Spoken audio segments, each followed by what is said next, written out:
2021년도 예산안에 대한 한마디로 코로나 극복 선도 국가 예산입니다. 지금 코로나 때문에 경기가 안 좋잖아요. 가게도 어렵고 기업도 어렵고 이렇게 어려운 상황에서 아무도 돈을 쓰지 않으면은 이 내수 경제가 돌아갈 수가 없어요.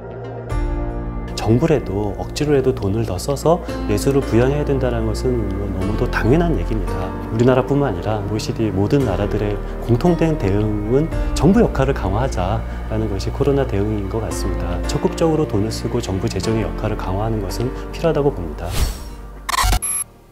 저는 나라살림연구소 이상민이라고 합니다.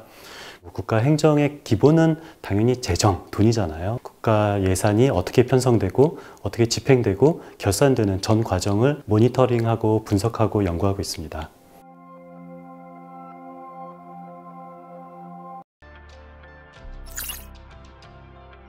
올해 예산 중에서 세부 사업 단위로 가장 금액이 크게 늘어난 부분은 예비비예요. 그러니까 작년에는 3.4조 원 정도였는데 올해는 이게 8조 원이 넘으니까 5조 원 이상 증가를 했고요. 근데 예비비라는 것은 그냥 어디다 쓸지 모르는 예비비가 증가된 것은 아니고요. 코로나 재난 상황에서 재난지원금으로 쓸 수 있는 목적 예비비가 한 5조 원 정도 증가한 거여서 지금 현재 계속 그 재난지원금을 누구에게 얼마나 줄지 논의가 되고 있습니다. 그리고 뉴딜이라고 하죠. 한국형 뉴딜 이런 쪽에 예산이 크게 많이 증가했습니다. 한국형 뉴딜 사업은 크게 세 가지 부분으로 나눠져 있어요. 디지털 뉴딜, 그리고 그린 뉴딜, 그리고 안전망 강화 그렇게 세 가지 부분이 있는데요. 그린 뉴딜이랑 디지털 뉴딜은 각각 8조 원 정도 예산이 편성돼 있어요. 그리고 안전망 강화는 한 5.4조 원 예산이 편성되어 있는데요. 그러니까 이것은 이 코로나 상황을 그냥 단순히 대비만 한다라는 것이 아니라 이참에 좀 적극적으로 한번 재정 구조를 한번 바꿔볼까? 산업 구조를 바꿔볼까라는 그런 좀 적극적으로 대응을 하겠다는 예산이에요. 그런 의미에서 저는 방향성은 전적으로 공감을 하는데요. 4차 산업혁명, AI 혁명 그런 얘기가 많이 나오잖아요. 그런 사회에 맞춰서 디지털 뉴딜 사업들이 크게 예산이 많이 증액됐고요. 그리고 탄소 제로 시대를 위해서 그린 뉴딜 사업도 8조 원 정도 들어가 있다.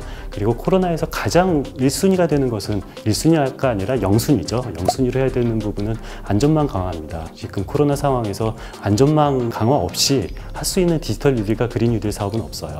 그래서 안전망 강화가 5.4조 원 이렇게 크게 올해 예산이 증가되어 있습니다. 그린 뉴딜에도 8조 원이 편성됐는데요. 올해 전 세계 시민들에게 여론조사를 해봤대요. 가장 큰 위험이 뭐냐라고 했을 경우에 우리나라든 어디든 다 코로나가 가장 큰 위험이다 라고 했는데 외국 같은 경우는 코로나 위기 정도와 거의 비슷한 정도로 기후위기 위기가 안전을 가장 심각하게 위협을 한다라고 느끼고 있더라고요. 그만큼 기후위기는 코로나 위기에 맞먹을 정도의 큰 위기인데요. 그래서 이 8조 원이 편성된 것은 저는 굉장히 바람직하다고 생각해요. 근데 다만 너무 좀 지나치게 전기차, 수소차에다가 너무 편중된 예산이 아닐까라는 그런 우려도 있는데요. 예를 들어서 전기차, 수소차가 합치면은 8조 원 중에서 한 1.5조 원 정도는 돼요. 그리고 거기에 조기 폐차 지원금까지 합치면은 한 2조 원 정도 되니까 이런 것이 나쁘다는 것은 아니라 당연히 필요한 예산인 거고요. 이것 외에도 조금 더 적극적으로 더 많은 이런 탄소 중립이나 기후 위기를 대응할 수 있는 것이 더욱더 더 많이 편성되어야 되는 것이 아닐까라는 생각을 가지고 있습니다. 이번 코로나 대응 중에서 중요한 것은 중앙정부만 하는 것이 아니라 지방정부랑 중앙정부랑 같이 협조를 해서 코로나 대응을 하는 것이 저는 굉장히 필요하다라고 보는데요. 그래서 지방정부가 코로나 대응을 더 잘할 수 있도록 지방정부한테 주는 그런 재난대책, 지방보조금이 한 0.8조 원 정도 더 늘었고요. 그리고 지역사랑 상품권, 많이들 다 받으셔서 썼을 텐데 그 지역사랑 상품권 형태로 지방정부에 보조되는 것도 한 1조 원 정도 늘었습니다. 그래서 이런 식으로 중앙정부랑 지방정부가 같이 이 코로나 대응을 할 수 있도록 관련 예산이 확대된 것을 알 수가 있습니다.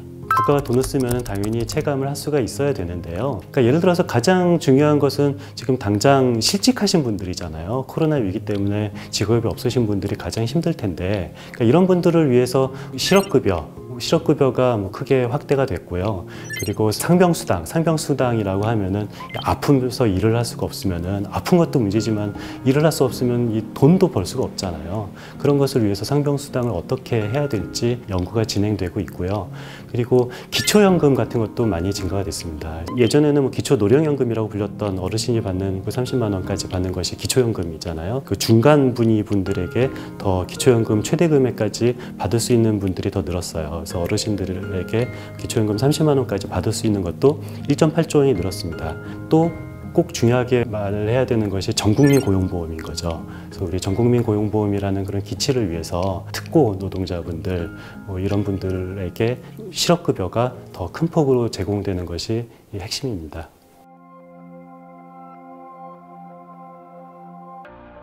복지 예산이 200조 원이에요. 그 558조 원 중에서 보건복지 분야가 200조 원 정도 되고요. 이 복지 예산이 늘어나서 세금이 늘었다 그런 비판도 있는데요.